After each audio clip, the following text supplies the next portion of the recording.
The next class of submarines started by the Japanese was the single boat of the 2,243 surfaced and 2,921 submerged I-5 class that was started October 30th, 1929 and was completed July 31st, 1932, sometimes known as the Junsen 1M type, so cruiser type, and we have a new heavyweight for now. As the type implies, this was a modification of the I-1 cruiser submarine. Heavier even than her predecessors, she had 2 less bow torpedo tubes and was slightly shorter ranged. Still very long range though. The big difference was that built into the rear was a hangar for a float plane after her modification.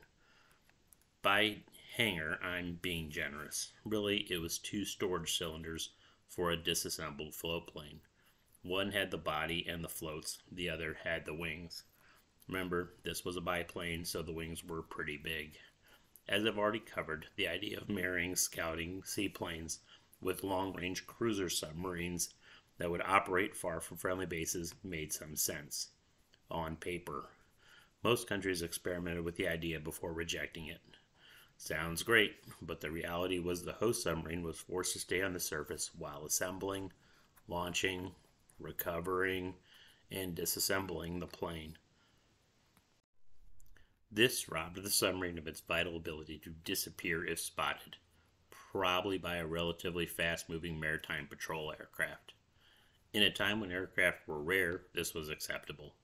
But as aircraft proliferated, and since her mission was to operate outside friendly air cover in hostile waters, it became increasingly hazardous. You can always abandon the plane and probably pilot to their fate if spotted, but now you've sacrificed that asset. So it was really only useful under a particular set of circumstances.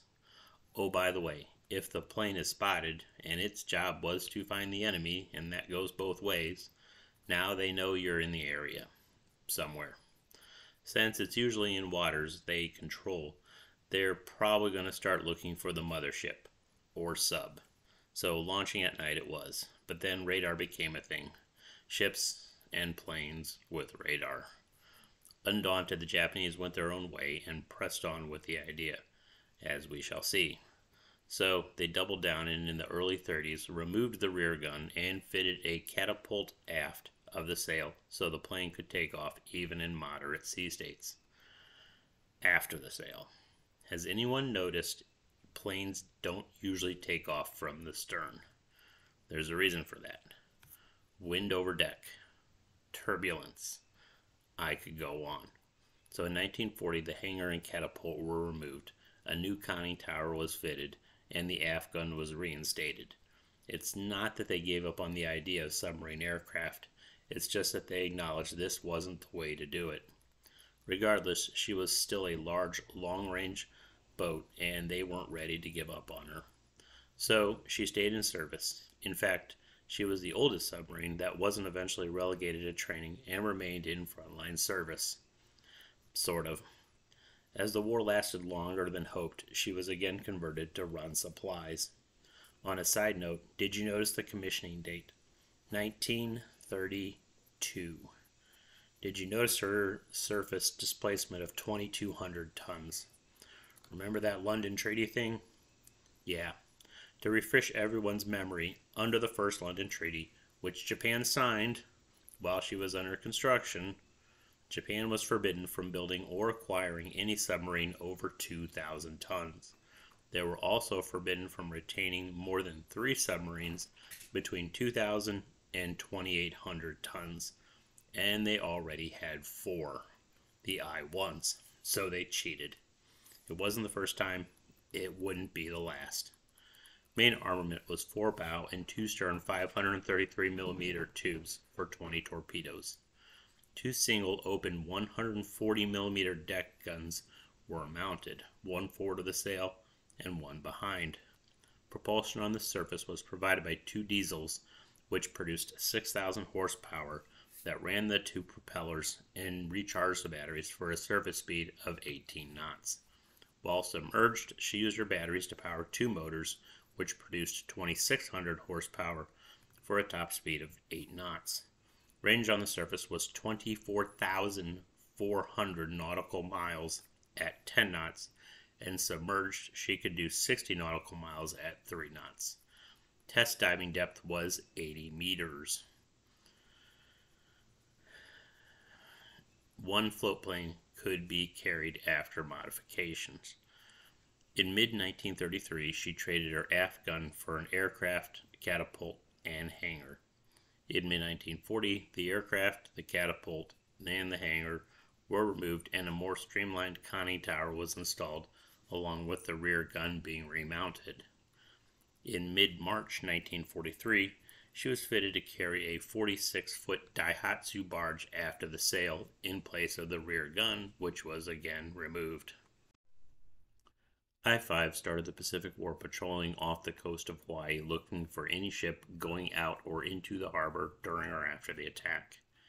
In mid-January 1942, she ended her patrol and eventually returned to Japan at the start of February. Resupplied in mid-February, she left Japan and headed for the East Indies to support the Japanese invasion there. Unfortunately, west of Timor, on February 25th, she was spotted, strafed, and damaged by a Mitsubishi C5M. With temporary repairs made, a few days later, on February 28th, she arrived at Staring Bay, where she promptly grounded, being stuck there for almost a month. Freed and with enough repairs made, in the first couple weeks of April, she sailed into the Indian Ocean and supported the Indian Ocean raid before returning to Japan at the start of May. With repairs made and resupplied in mid-June, she headed north and supported the Aleutian occupation until the start of August, when she returned to Japan. With the Guadalcanal problem not going away, at the start of September, she headed south and patrolled around the Solomons area until late November, when she suffered a rudder casualty, which eventually sent her back to Japan to be fixed. With repairs completed at the start of March 1943, she headed back south and made several supply runs from Rabaul to New Guinea until the start of June, when she again returned to Japan for maintenance. With her overhaul completed at the start of July, she headed north and patrolled the Aleutians until late September, when she again went back to Japan for upkeep. With her overhaul completed near the end of January 1944, she went south again and again ran supplies from Rabaul to New Guinea until early March, when she again returned to Japan. With her refit completed at the end of May, she headed for Saipan, intent on running supplies to the Carolinas. But she had to abort due to leaking fuel tanks, a problem that sent her to Truk for repairs. With repairs completed in mid-June, she sailed for the Marianas to try to intercept the American landings there. East of Guam, in the pre-dawn hours of July 18, 1944, she was sunk by the destroyer escort Wyman using Hedgehog.